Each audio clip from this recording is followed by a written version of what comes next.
Good morning. My name is Danny Schubert. I work for National Cattlemen's Beef Association. We're a contractor to the Beef Checkoff. So first I would like to give you a little bit of introduction to what the Beef Checkoff is and what we do. The Beef Checkoff is a $1 per head assessment that's assessed every time a beef animal is sold.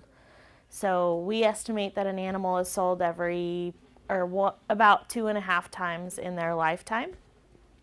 That money, 50 cents of it stays in the state in which the animal is sold, and that runs state beef councils like the Georgia Beef Council.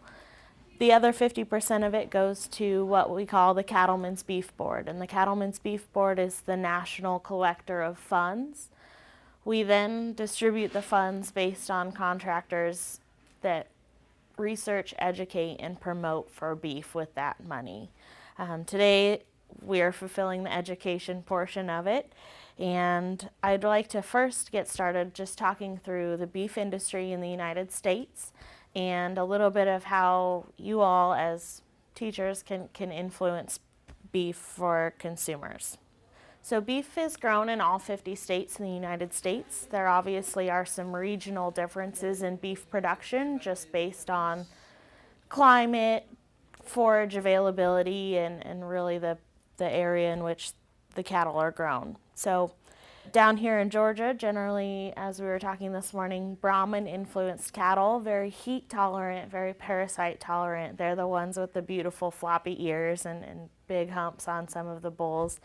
Some of my favorite cattle to see, because I don't get to see them very often. Brahman cattle are not raised generally in Colorado.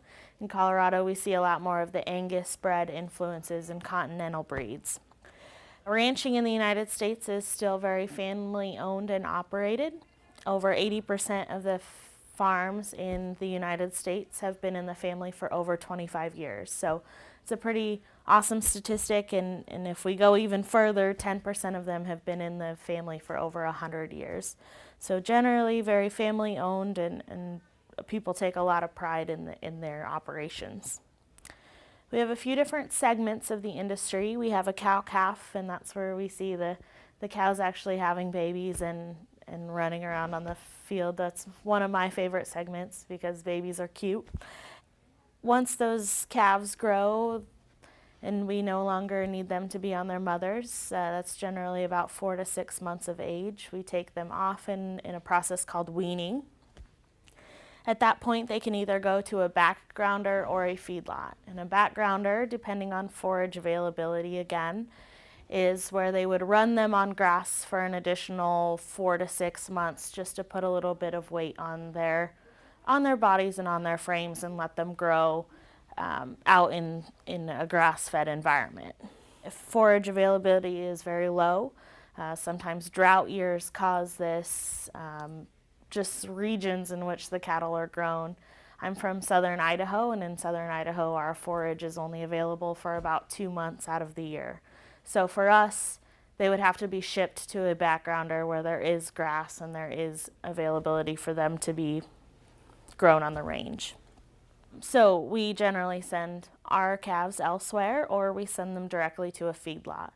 And the feedlot is where we feed a high energy ration. Generally, that high energy source is a corn-based diet. This is where the final pounds of the animal and the final pounds of the carcass is put on, and where we really gain a lot of quality and good eating experience for the consumer.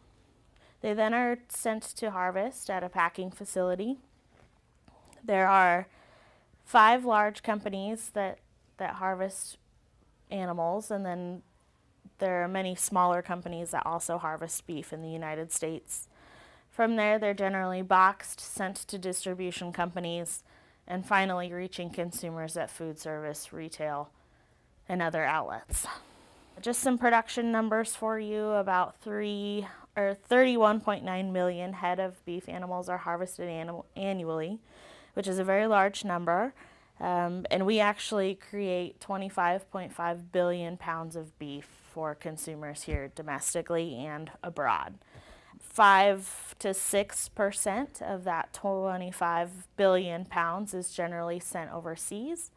A lot of that product is product that we here in the United States see as off-all items or items that we don't like to eat, like livers, tripe, tongues, all of that. So the industry is a very, I guess, complex industry. There are a lot of pieces to the puzzle that have to come together in order to get this final product that we call beef. Why do people eat beef? And I think that we can all agree that beef tastes good. I always say that beef is the king protein because for me it's something that I crave. I don't necessarily crave chicken, but I know that when I walk into a restaurant, all I really want is a burger or a steak salad. So taste is really what drives consumers to eat a greater amount of beef. But in the meat science industry, which I'm going to be talking to you guys about today, taste is more than just the overall experience for us. We really break it down into tenderness, flavor, juiciness, and we call those three attributes palatability. Palatability is something that we have to continue improving for our consumers in order to get them to continue buying beef every day and every week. Our goal in the beef industry is to create a consistently good product every time a consumer eats beef. And we do that in multiple ways, and you all can influence it in multiple ways as well. So that's one of our goals today, is to really talk about how we can influence the quality of beef for consumers. When we talk about tenderness, juiciness, and flavor, it might surprise you to know that 81% of the consumer's eating experience is based on tenderness alone. So we always talk about tenderness being our limiting factor to consumer acceptability. Tenderness, without tenderness, it doesn't matter how the beef tastes because they're still not going to have a good eating experience. Wrapped up with tenderness, very closely related to tenderness, is juiciness. A lot of times consumers cannot tell the difference between whether a steak is tender and dry or not tender and juicy. So we have a lot of trouble when we do sensory panels, especially with consumers, because we say, how did that taste? Oh, it was great. Okay, so let's dive a little bit deeper. How was its tenderness? Oh, it was good. It was very tender. It was very juicy. They associate those very closely together. So tenderness and juiciness go very closely together, but then our second attribute that really puts the cap on it for consumers is a buttery beef flavor. And the buttery beef flavor we get from marbling, which is our quality grade factor. And we're going to talk a little bit about quality grade because that's something that in your daily lives and in your daily decisions can really impact your quality for your consumer exponentially. Prime beef is something that we all like and would really like to eat on a regular basis, but it's really expensive, and there's a reason that prime beef is expensive. About 4% of the beef in the United States is graded prime, about 70% is graded in that choice category, and about 20% in select and below. So our three main quality grades are prime, choice, and select. These grades were created in 1926 to really create consistency within the beef industry. We have a very diverse group of cattle, which I already kind of pointed on when we talked about production methods across the United States. With those different production methods and with those different breeds comes a lot of diversity. Quality grades are our way of taking this heterogeneous group and really big, diverse bucket of cattle and saying these cattle are going to create the same eating experience for consumers. So our prime cattle are going to create a different eating experience from choice, but it's our way to create consistency and really help the consumer to understand what kind of palatability and what kind of taste and flavor that they should experience. Quality grades are based on marbling, which is the specks of fat within the meat. That's what we call flavor fat. The fat around the outside of the steak or the roast we call waste fat. That's not fat that's going to contribute greatly to your eating experience. The fat within the meat is really what's going to create the best eating experience for you. So we always say taste fat, not waste fat, especially when we're thinking nutritional messaging to consumers. You can still eat a prime steak and cut the fat off the outside and only have about 7 to 9% of your steak be a fat, which is a pretty low percentage in all reality. So that's one way to lean up is trim waste fat, but the taste fat within the muscle is really, really important for a consumer's eating experience. One way that you all can achieve a better eating experience for consumers as well is through the aging process. So aging is the process of keeping meat for an extended period of time sometimes in order to make it more tender. A lot of times in fancy steakhouses and high-end steakhouses, they say, oh, our meat is 45-day aged. I've seen it up to 60 and up to 90 sometimes. There's two different kinds of aging. There's wet aging and there's dry aging. And generally, if we're getting 45 days or 60 days or 90 days, they have to be wet aging. And wet aging is done in a vacuum packaged bag. It's not exposed to air. It's not exposed to the environment. It's very contained within its bag. And during the aging process, there's little enzymes that run around in the muscle fiber, and they actually detach muscle fibers from each other. Think of it as a molecular pre-chewing process, really. And that's the main goal of aging, is to create a tender beef product. We get the greatest amount of tenderness improvement from 14 to 21 days. At that time, most of the improvement in tenderness is finished. So everyone says, well, how long should I age my beef? At least 14, perhaps 21. But really, after that, an extended aging period is not going to exponentially increase your tenderness. You will get small gains in tenderness, but not enough that the consumer would probably ever notice. So that's just a little tip.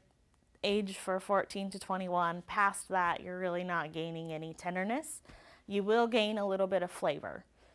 As the aging process continues, flavor increases in different ways. So wet aging and dry aging, we talked a little bit about wet aging, but dry aging is actually when the meat is exposed to the air.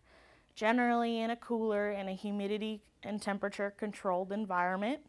These dry aging technologies, they can't age for 45 days because at 45 days they will have depleted the meat of all water, and that's not something that they're after. There is yield loss with dry aging because there forms a crust on the outside of the meat, but these dry aging technologies really intensify the flavor of beef. So the same amount of tenderness happens with wet aging and dry aging, but dry aging does actually increase flavor to a greater degree. And most of this is due to the dehydration of the meat. When it's exposed to the air, water leaves. When water leaves, all of the flavor attributes stay and are very, very concentrated within the meat. So wet aging and dry aging, you're going to get the same tenderness effect. Just depends on whether you want the intense flavor. A lot of people call it nutty or beefy. Some people have even described it as a cheesy flavor, like a stinky cheese, just because it does kind of get some of that musk and the really intense flavor of a dry aged cheese as well. So flavor intensifies with dry aging, wet aging. There's a little bit of a flavor difference, but really the consumer probably won't be able to taste much past that. The last thing that I wanted to talk to you all about was preparation influences. So these are when you actually receive the product, what you do with it, how you prepare it, how you cut it, cook it, treat it in your coolers. Freezing and thawing has a large effect on beef quality. Meat that has never been frozen has been shown to have a better eating experience for consumers than meat that has been frozen and thawed. A lot of this has to do with ice crystal formation within the muscle fibers, water loss. Obviously, when you freeze and thaw, you're going to get a little bit more of that purge, the blood-looking water that falls out of it. But the water loss there will decrease juiciness and decrease tenderness. Cooking method, you always want to cook the right cut the right way. Support muscles in the animal, which are from the rib and the loin or the center area of the cow, that doesn't move the animal. It doesn't really have a job other than to support the animal. Those muscles are generally very tender. Think of tenderloins, ribeyes, New York strip steaks. Those muscles can be cooked with a dry heat cooking method and are generally grilled or broiled. They're so tender inherently that they don't need a long drawn out cooking process like a chuck roast or like a round cut. Those are best cooked under moist heat cooking methods because we have a lot of connective tissue, a lot of really tough muscle fibers there that we really need to break down and keep consistent for our consumer. So my favorite cut of beef is probably a ribeye steak. Ribeye steaks are kind of a traditional steak for the beef industry. For me, they combine flavor. So ribeye steaks generally have the greatest amount of marbling out of any of our tender cuts. So that's that taste fat aspect. Also, I don't if y'all have ever had a ribeye steak. There's one main muscle in the middle, and then there's a cap muscle around the outside. And if I'm eating a ribeye steak, that muscle is what I go after first. It's the third most tender muscle in the entire beef carcass and one of the heaviest marbled muscles in the entire beef carcass. So not only does it combine the tenderness, but it also combines juiciness and flavor, and that's my favorite muscle. So when I go out to eat a steak, I always order the ribeye, hoping that I'm going to have a big ribeye cap on my ribeye. But yeah, it's my favorite.